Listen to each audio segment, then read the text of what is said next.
అందరికీ నమస్తే, welcome back to Shri Sai tutorial. ఈరోజు న్యూస్ పేపర్లో వచ్చినటువంటి విద్యా ఉద్యోగానికి సంబంధించినటువంటి అన్ని అప్డేట్స్ గురించి మనం పూర్తి వివరాలను అయితే క్లియర్గా తెలుసుకుందాం. తెలుసుకునే ముందు వీడియోని చూస్తున్న ప్రతి ఒక్కరు కూడా తప్పకుండా లైక్ చేసి మీ యొక్క సపోర్ట్ మన ఛానల్కి అందించేటువంటి ప్రయత్నం అయితే చేయండి. టెట్ డిఎస్సి మిగిలినటువంటి పోటీ పరీక్షలకు సంబంధించిన లేటెస్ట్ అప్డేట్స్తో పాటు ఫ్రీ క్లాసెస్ని పొందాలి అనుకుంటే కనుక ఈ వీడియో క్రింద ఉన్నటువంటి సబ్స్క్రైబ్ బటన్ని క్లిక్ చేసుకొని పక్కన ఉన్నటువంటి ఆల్ నోటిఫికేషన్ బెల్ ఐకాన్ని క్లిక్ చేసి నేను చేసేటువంటి ప్రతి వీడియో కూడా మీకు నోటిఫికేషన్ రూపంలోకి వచ్చేస్తుంది. మనం నిర్వహించుకునేటువంటి లైవ్ టెస్ట్లకు సంబంధించినటువంటి సిలబస్, అదేవిధంగా డైలీ న్యూస్ పేపర్స్లో వచ్చినటువంటి ముఖ్యమైనటువంటి ఎడిటోరియల్స్, 2 రకాల న్యూస్ పేపర్స్, కరెంట్ అఫైర్స్ ఇవన్నీ కూడా రెగ్యులర్గా మన గ్రూప్స్లో పీడిఎఫ్స్ రూపంలో మీకు షేర్ చేస్తూ ఉంటాం. కాబట్టి ఇంకా ఎవరైనా మన గ్రూప్స్లో జాయిన్ అవ్వని వాళ్ళు ఉంటే ఈ వీడియో యొక్క టైటిల్ మీద క్లిక్ చేస్తే ఈ రకంగా క్రిందికి డిస్క్రిప్షన్ ఓపెన్ అవుతుంది. అందులో మన గ్రూప్స్ యొక్క లింక్స్ అనేవి అందుబాటులో ఉంటాయి. అక్కడ నుంచి జాయిన్ అయ్యేటువంటి ప్రయత్నం అయితే చేయండి. ఇక మొదటి అప్డేట్లోకి అయితే వెళ్ళిపోదాం. మొదటి అప్డేట్ కనుక చూసుకుంటే టెట్తో పాటే టీఆర్టీ నిర్వహించాలని అభ్యర్థులు అయితే డిమాండ్ చేస్తున్నారు. 4 లక్షల మంది నిరుద్యోగుల ఎదురుచూపు, 6 ఏళ్లుగా ఎదురు చూస్తున్నటువంటి బీఎడ్ డిఎడ్ అభ్యర్థులు ఎన్నికల కోడ్ రాకముందే నోటిఫికేషన్ జారీ చేయాలని అయితే డిమాండ్ చేస్తున్నారు. టీచర్ ఎలిజిబిలిటీ టెస్ట్తో పాటు ఇక్కడ టీచర్ రిక్రూట్మెంట్ టెస్ట్ కూడా నిర్వహించాలని ఉపాధ్యాయ కోర్సు పూర్తి చేసినటువంటి నిరుద్యోగ అభ్యర్థులు అయితే ప్రభుత్వాన్ని కోరుతున్నారు. 2017లో నిర్వహించిన టీఆర్టీ తర్వాత ఇప్పటివరకు టీఆర్టీ నిర్వహించలేదని నిరుద్యోగులు పేర్కొంటున్నారు.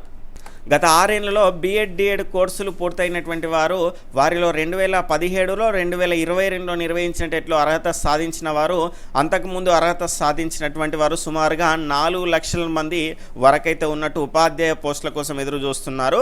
వాళ్ళంతా కూడా ఇక్కడ మొత్తంగా చూసుకుంటే 1.50 అంటే 1,50,000 మంది అయితే డిఎడ్ అభ్యర్థులు, 4,50,000 మంది ఇక్కడ బీఎడ్ అభ్యర్థులు అయితే ఉన్నారు. మొత్తంగా 4 లక్షల మంది అయితే ఇక్కడ టీఆర్టీ లేదా డిఎస్సి నోటిఫికేషన్ కోసం అయితే ఎదురు చూస్తున్నారు. రాష్ట్రంలోని 8,792 ఉపాధ్యాయ పోస్టులకు 2017లో టీఆర్టీ నోటిఫికేషన్ జారీ చేశారు. ఆ పోస్టులకు ఎస్జిటికి డిఎడ్ అభ్యర్థులు కనుక చూసుకుంటే 65,000 మంది పోటీ పడ్డారు.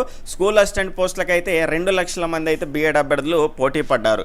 2022లో టెట్కి పేపర్ 1కి డిఎడ్తో పాటు బీఎడ్ వారికి కూడా అవకాశం కల్పించడం వల్ల, అలాగే వ్యాలిడిటీని 7 సంవత్సరాల నుంచి లైఫ్ లాంగ్ చేయడంతో ఉపాధ్యాయ పోస్టులకు దరఖాస్తు చేసుకునే వారి సంఖ్య అనేది అమాంతం పెరిగిపోయింది. ఇప్పటి వరకు నిర్వహించినటువంటి టెట్ పరీక్షలన్నీ కలుపుకొని కనుక చూసుకుంటే ఇక్కడ పేపర్ 1కు 1,50,000, పేపర్ 2కు 2,50,000, మొత్తంగా 4 లక్షల మంది అభ్యర్థులు అయితే టెట్లో ఉత్తీర్ణత సాధించి ఉపాధ్యాయ పోస్టుల కోసం ఎదురు చూస్తున్నారు. బీఎడ్ డిఎడ్ పూర్తయినప్పటికీ టెట్లో అర్హత సాధించినటువంటి వారు సుమారుగా 2 లక్షల మంది అభ్యర్థులు అయితే ఉంటారు.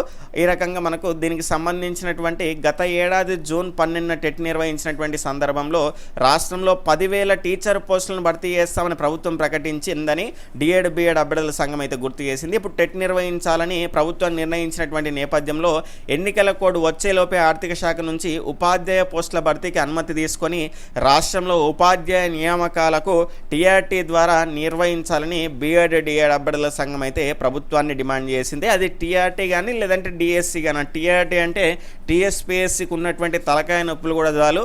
ఆ టీఎస్పీఎస్సి ఎగ్జామ్స్తో ఇక్కడ అభ్యర్థులకు కూడా తలకాయ నొప్పే కాబట్టి డిఎస్టీ డిస్ట్రిక్ట్ సెలక్షన్ కమిటీ ద్వారా నిర్వహించాల్సినటువంటి అవసరం అయితే ఉంటుంది. నెక్స్ట్ మనకు ఖాళీగా ఉన్నటువంటి ఉపాధ్యాయ నియామకాలు చేపట్టాలి. ప్రైవేట్ స్కూళ్లలో ఫీజుల దోపిడీకి అడ్డుకట్ట అవసరం. ఇక్కడ 12 విద్యా సంస్థల బంద్కు విద్యార్థి సంఘాల పిలుపు అనేటువంటి అంశాన్ని అయితే చూస్తున్నాం. రాష్ట్రంలోని ప్రభుత్వ పాఠశాలలో ఖాళీగా ఉన్నటువంటి ఉపాధ్యాయ పోస్టులను భర్తీ చేయాలని విద్యార్థి సంఘాలు అయితే డిమాండ్ చేశాయి. రాష్ట్ర వ్యాప్తంగా ప్రభుత్వ పాఠశాలలో పెండింగ్లో ఉన్నటువంటి పాఠ్యపుస్తకాలను అందించాలని, అలాగే ప్రతి విద్యార్థికి 2 జతల యూనిఫామ్స్ని అందించాలని 9న వామపక్ష విద్యార్థిన సంఘాలు అయితే డిమాండ్ చేశాయి. రాష్ట్రంలో విద్యారంగ సమస్యలను పరిష్కరించాలని డిమాండ్ చేస్తూ ఈ నెల 12న రాష్ట్ర వ్యాప్తంగా ఉన్నటువంటి విద్యా సంస్థల బంద్ను నిర్వహిస్తున్నట్లయితే ఇక్కడ ఎస్ఎఫ్ఐ రాష్ట్ర కార్యదర్శి టి నాగరాజు, ఎస్ఎఫ్ఐ రాష్ట్ర అధ్యక్షులు మణికంఠరెడ్డి అయితే చెప్పడం జరిగింది. ఇక్కడ చూసుకుంటే మళ్ళీ దానికి సంబంధించి రాష్ట్ర వ్యాప్తంగా మన ఊరు మనబడి, మన బస్తీ మనబడి పథకాన్ని అన్ని పాఠశాలకు వర్తింపజేయాలని అన్నారు. ఇందుకు కేటాయించిన నిధులను సక్రమంగా ఖర్చు చేయాలని డిమాండ్ చేశారు.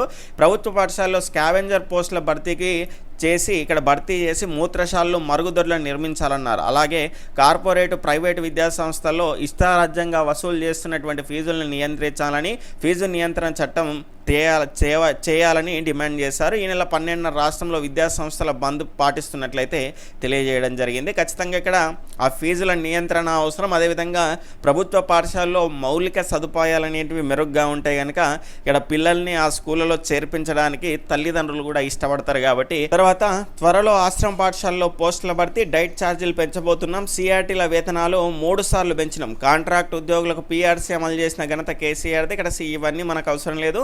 మనకు కావాల్సినటువంటి అంశం కనుక చూసుకుంటే త్వరలో ఆశ్రమ పాఠశాలలోని ఖాళీల భర్తీకి నోటిఫికేషన్ వేయబోతున్నామని, డైట్ ఛార్జీలను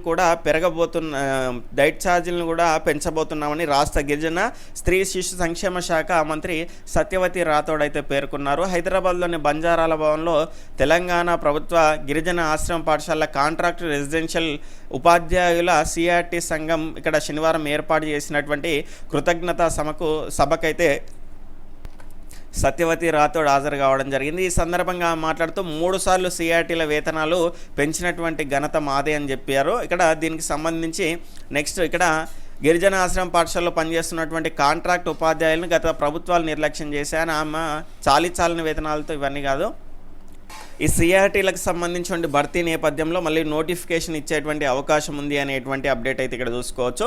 నెక్స్ట్ మనకు సర్కారు స్కూళ్ళలో సబ్జెక్ట్ టీచర్లు లేరు. మెదక్ జిల్లాలో 628 ఖాళీలు అయితే ఉన్నాయి. జిల్లా వ్యాప్తంగా హై స్కూలు, యూపీఎస్సీ, ప్రైమరీ స్కూళ్ళలో కలిపి మొత్తంగా టీచర్ పోస్టులు 3990 ఉండాలి. కాగా 3362 మంది అయితే ఉన్నారు. ఇవి పోను మనకు ఆయా స్కూళ్ళలో అన్ని కేటగిరీలను కలిపి 628 టీచర్ పోస్టులు ఖాళీగా ఉన్నాయి. గ్రేడ్ 2 హెడ్ మాస్టర్లు ఇవన్నీ చూసుకుంటే ఈ రకంగా చూసుకుంటే మొత్తంగా 628 పోస్టులు అయితే ఖాళీగా ఉన్నాయి. అదేవిధంగా సిద్దిపేటలో కనుక చూసుకుంటే 680 టీచర్ పోస్టులు అయితే ఖాళీగా ఉన్నాయి. ఈ మెదక్ జిల్లాకు సంబంధించినటువంటి ఇక్కడ ఎస్జిటి పోస్టులు కనుక చూసుకుంటే 133 పోస్టులు అయితే ఖాళీగా ఉన్నాయి. మిగిలినటువంటివి చూసుకునేటువంటి ప్రయత్నం అయితే చేయండి. మెదక్ జిల్లాలో 650 టీచర్ పోస్టులు అయితే వేకెన్సీ ఉన్నాయి. వీటిలో ఎస్జిటికి సంబంధించి 150 పోస్టులు, ఇక్కడ హెచ్ఎంలకు సంబంధించి 69, ఎస్ఏలు 431 పోస్టులు ఖాళీగా ఉండగా సోషల్ సబ్జెక్టులో 70, సైన్స్లో 30 ఈ రకంగా సబ్జెక్టుల వారిగా చూసుకునేటువంటి ప్రయత్నం అయితే చేయండి. సంగారెడ్డి జిల్లాలో చూసుకుంటే 910 టీచర్ పోస్టులు ఖాళీగా ఉన్నాయి. ఇక్కడ గెజిటెడ్ హెచ్ఎంలు 264, స్కూల్ అసిస్టెంట్ పోస్టులు కనుక చూసుకుంటే 90, స్కూల్ అసిస్టెంట్ ఈ సోషల్కి సంబంధించి బయోసైన్స్ 61, అదేవిధంగా ఇక్కడ ఎక్కువగా చూసేటువంటి ఇక్కడ ఎస్జిటికి సంబంధించి 258 పోస్టులు అయితే ఉన్నాయి. మిగిలినటువంటి వాటిని క్లియర్గా చూసుకునేటువంటి ప్రయత్నం అయితే చేయండి. ఈ రకంగా ఖచ్చితంగా సర్కారు స్కూళ్ళలో సబ్జెక్టు టీచర్ల కొరత అనేది మిగిలినటువంటి టీచర్ల కొరత అనేది చాలా ఎక్కువగా ఉంది. కాబట్టి ఖచ్చితంగా వీలైనంత త్వరగా ఈ టెట్ తర్వాత వెంటనే లేదా అంటే టెట్తో పాటే డిఎస్సి నిర్వహించాల్సినటువంటి అవసరం అయితే ఉంటుంది. నెక్స్ట్ టీపీఓ పరీక్షకు 60% మంది హాజరు. శనివారం జరిగినటువంటి టీఎస్పీఎస్సీ టౌన్ ప్లానింగ్ ఆఫీసర్ కనుక చూసుకుంటే 60% మంది అయితే హాజరయ్యారంట. గ్రూప్ 1 ప్రిలిమినరీకి పైన నిపుణుల కమిటీ గ్రూప్ 1 ప్రిలిమినరీకి పైన వచ్చినటువంటి అభ్యంతరాలను పరిశీలించడానికి నిపుణుల కమిటీని ఏర్పాటు చేయాలని టీఎస్పీఎస్సీ అయితే నిర్ణయించింది. గ్రూప్ 1 ప్రిలిమినరీ పరీక్షను జూన్ 11వ తేదీన నిర్వహించారు. ఇందుకు సంబంధించినటువంటి ప్రాథమిక కీని జూన్ 28 ప్రకటించారు. దీనిపైన అభ్యంతరాలు తెలపడానికి ఈ నెల 1 నుంచి 5వ తేదీ వరకు అభ్యర్థులకు అవకాశం అయితే కల్పించారు. అభ్యర్థుల నుంచి వచ్చినటువంటి అభ్యంతరాలను పరిశీలించడం కోసం ఆయా రంగాలకు చెందినటువంటి నిపుణులతో ప్రత్యేక కమిటీలను అయితే ఏర్పాటు చేయనున్నారు. వచ్చిన అభ్యంతరాలను ఈ కమిటీలు పరిశీలించిన తర్వాత తుదికీనైతే ప్రకటించనున్నారు. దీనికి సంబంధించిన అప్డేట్ అయితే చూస్తున్నాం. ఎస్ఐ కానిస్టేబుల్ ట్రైనింగ్లో భారీ మార్పులు, స్టేషన్కు వచ్చే వారితో మర్యాదగా ప్రవర్తించేలా క్లాసులు కూడా ఉంటాయి అనేటువంటి అప్డేట్ అయితే చూస్తున్నాం. ఆగస్టు 2వ వారంలో ట్రైనింగ్ సురు, టెక్నాలజీ వాడకం, సైబర్ క్రైమ్స్ స్పెషల్ ఫోకస్ వీటన్నిటిపైన వాటికైతే ట్రైనింగ్ అయితే ఇస్తారు. ఇక్కడ వరల్డ్ హ్యాపీనెస్ రిపోర్ట్ 2023 ఇండెక్స్లో కనుక చూసుకుంటే ఇండియాకు వచ్చేసి మనకు 126వ స్థానం అయితే దక్కింది. గతంలో 136వ స్థానం ఉండింది. కానీ ఇక్కడ మొత్తంగా మనకు 10 స్థానాలు పైకి పైకి జరిగి మనకు 126వ స్థానంలోనైతే నిలిచింది. గుర్తుపెట్టుకునేటువంటి ప్రయత్నం చేయండి. చాలా ముఖ్యమైనటువంటి అప్డేట్, రావడానికి ఎక్కువ అవకాశం ఉన్నటువంటి అంశము.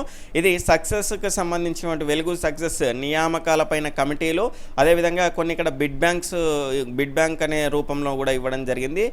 మన అసబ్జాయిల పరిపాలనకు సంబంధించి ఈ రకంగా మనకు ఈరోజు న్యూస్ పేపర్స్లో వచ్చినటువంటి అప్డేట్స్ అయితే ఉన్నాయి. ఈనాడు ప్రతిభలో చూసుకుంటే మనము ఇక్కడ ప్రతిభ 1లో వచ్చేసి ఉద్యమ ఆకాంక్ష రగిలించిన రాజకీయము అంటూ మనకు దీనికి సంబంధించి ఆధునిక భారతదేశ చరిత్ర అనేది ఇవ్వడం జరిగింది. అదేవిధంగా జనరల్ స్టడీస్లో భాగంగా బయాలజీకి సంబంధించినటువంటి ముఖ్యమైనటువంటి బిడ్ బ్యాంక్ అయితే ఇచ్చారు. నెక్స్ట్ ప్రతిభ 2లో కనుక చూసుకుంటే ప్రతిభ 2లో వచ్చేసి మనకు ఇంగ్లీష్లో ఆఫీసర్ స్కేల్ 1 IBPSకు సంబంధించినటువంటి మోడల్ పేపరు, అదేవిధంగా మనకు TSPSC ఇతర పోటీ పరీక్షలకు సంబంధించి ఉపయోగపడేటువంటి బిగ్ బ్యాంక్ అనేది ఇండియన్ జాగ్రఫీకి సంబంధించి అయితే ఇవ్వడం జరిగింది. క్లియర్గా చూసుకునేటువంటి ప్రయత్నం చేయండి. ఆల్రెడీ మన గ్రూప్లో దీనికి సంబంధించినటువంటి పేపర్ అనేది షేర్ చేయడం జరిగింది. అక్కడి నుంచి కూడా మీరు డౌన్లోడ్ చేసుకొని క్లియర్గా చూసుకోవచ్చు. Okay friends, bye, take care, జై హింద్.